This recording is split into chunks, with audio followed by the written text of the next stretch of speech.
નમસ્કાર મિત્રો, જય હિન્દ. હું છું ડીની ચૌધરી અને ફરી એકવાર આપ સર્વેનું સ્વાગત છે આપ સૌની સહિયારી યુટ્યુબ ચેનલ ડીઆર ગુજરાતીમાં. તો મિત્રો, આ વિડીયોની અંદર આપણે ખાસ વાત કરીશું પીટીસી અને બીએડના મેરિટ આધારિત જે શિક્ષકોની ભરતીની જાહેરાત આવી હતી એના ફોર્મ ભરવાની પ્રક્રિયા જે છે એ ચાલુ થઈ ગઈ છે. જેની અંદર તમે ટેટ પરીક્ષા પાસ ન કરી હોય તો પણ આની અંદર તમે ફોર્મ ભરી શકશો. ગુજરાતી માધ્યમ સિવાયની પ્રાથમિક શાળાઓમાં શિક્ષક ભરતી માટે 14મી સુધી તમે અરજી કરી શકશો. ઓફિશિયલ માહિતી આવી ગઈ છે. પ્રાથમિક શિક્ષણ વિભાગે સમયપત્રક બહાર પાડ્યું છે. એ મુજબ તમે 14/3/2026 સુધી જે ફોર્મ ભરવાની પ્રક્રિયા છે એ કરી શકશો. એવી સંપૂર્ણ માહિતી જે છે એ શિક્ષણ વિભાગ દ્વારા ઓફિશિયલ પરિપત્ર બહાર પાડી અને વેબસાઇટ એની કોઈ છે નહીં, એટલે ખાસ જણાવી દઉં કે વેબસાઇટ ઉપર આ પરિપત્ર ક્યાંય નહીં જોવા મળે. આ તમામ પ્રક્રિયા જે છે એ ઓફલાઈન થવાની છે. તો એની વિગતવાર માહિતી મળશે વિડીયોની અંદર, તો વિડીયો છેલ્લે સુધી જોતા રહેજો.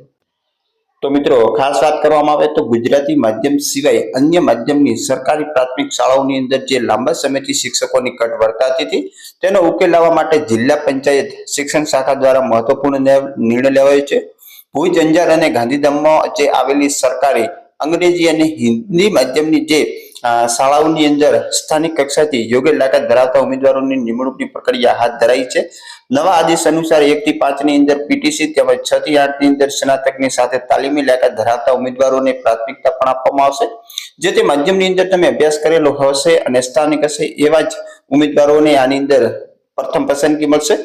આ સમગ્ર પ્રક્રિયા જિલ્લા શિક્ષણ અધિકારી દ્વારા સમયપત્રક જાહેર કરી દેવામાં આવ્યું. એ મુજબ 5 થી 7 દરમિયાન તમને શાળાના નોટિસ બોર્ડ ઉપર જાહેરાત મૂકવામાં આવશે. એના પછી 9 થી 14 માર્ચ સુધી તમારે ઓનલાઈન શાળા કક્ષાએ પોતાની અરજી જમા કરાવવાની રહેશે. અરજી સ્વીકાર્યા બાદ શાળા કક્ષાએ મેરિટ તૈયાર કરાશે અને 15 થી 17 માર્ચ દરમિયાન જે ઉમેદવારોની ચકાસણી કરી અને નિમણૂક કામગીરી પૂર્ણ કરાશે. અને જે પસંદગી પામેલા ઉમેદવારો છે એમને 18 થી લઈ અને 25 તારીખ સુધીમાં હાજર થઈ પોતાની કામગીરી સંભાળી લેવાની રહેશે. જ્યાં સુધી કાયમી શિક્ષકોની ભરતી ન થાય ત્યાં સુધી આ વ્યવસ્થા કરવામાં આવશે. એના પરિપત્રનો આપણે વિડીયો બનાવી દીધો છે, છતાં તમને આનો વિગતવાર પરિપત્ર પણ હું બતાવી દઉં. તો જે મિત્રો આપણી ચેનલ પર નવા હોય એમને જણાવી દઉં કે આ જે પરિપત્ર હતો એ 5/3/2026 ના રોજ આવી ગયો છે અને એનો ઓફિશિયલ વિડીયો પણ આપણે મૂકી દીધો છે.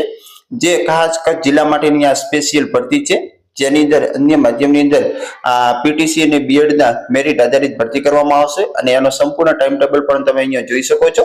એનો મેં તમને વિગતવાર વિડીયો પણ આપેલો જ છે. લિંક નીચે ડિસ્ક્રિપ્શન બોક્સની અંદર તમને મળી જશે. ટેલિગ્રામની અંદર તમને આ પરિપત્ર પણ મળી જશે.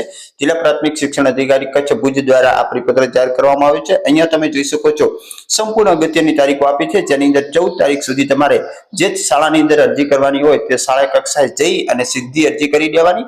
અને ગુજરાતી મીડિયમ માટેની આ જગ્યાઓ નથી, તો એના માટે ખાસ કોઈ કોમેન્ટ ના કરે. માત્ર અન્ય માધ્યમ એટલે કે હિન્દી, અંગ્રેજી, ઉર્દુ એવી શાળાઓની અંદર જ ભરતી થશે. પછી 16-17 દરમિયાન તમારી જે અરજી મુજબ મેરિટ તૈયાર થશે અને 18 થી 25 દરમિયાન તમને હાજર થવાનો સમય છે. તો આ રીતે જે પણ લાયક ઉમેદવાર હોય ફટાફટ જઈ અને અરજી કરી દો. ફરી મળશું આવી નવી અપડેટ સાથે નવા વિડીયોની અંદર. ત્યાં સુધી જય હિન્દ, જય ભારત. Thanks for watching.